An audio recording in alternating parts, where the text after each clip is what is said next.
प्रणाम। हम लीला आरती मैया जी के गावे जाता नहीं सुनी लो। बाढ़ ऐनी है जगदम्मा घर में दियारा, बाढ़ ऐनी है जग तारन घर में दियारा।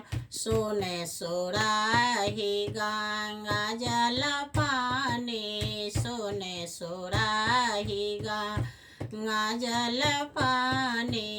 देवी जी के चरण पखार ऐनी है जगदम्मा घर में दियारा।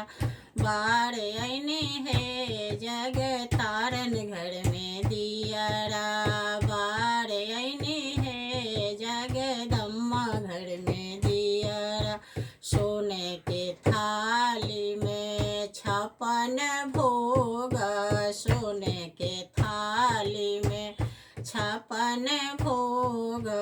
नव दुर्गा के भोग लगा ऐनी है जगदम्मा घर में दियारा।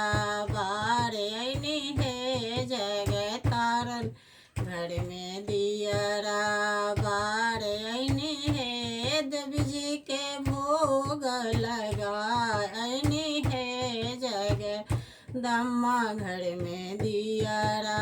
बाढ़ ऐनी है जग तारन घर में दियारा, बाढ़ ऐनी है कंचन थाल कपूर के बाती, कंचन थाल कपूर के बाती। नव दुर्गा के आरती उतार ऐनी है जगदम्मा घर में दियारा।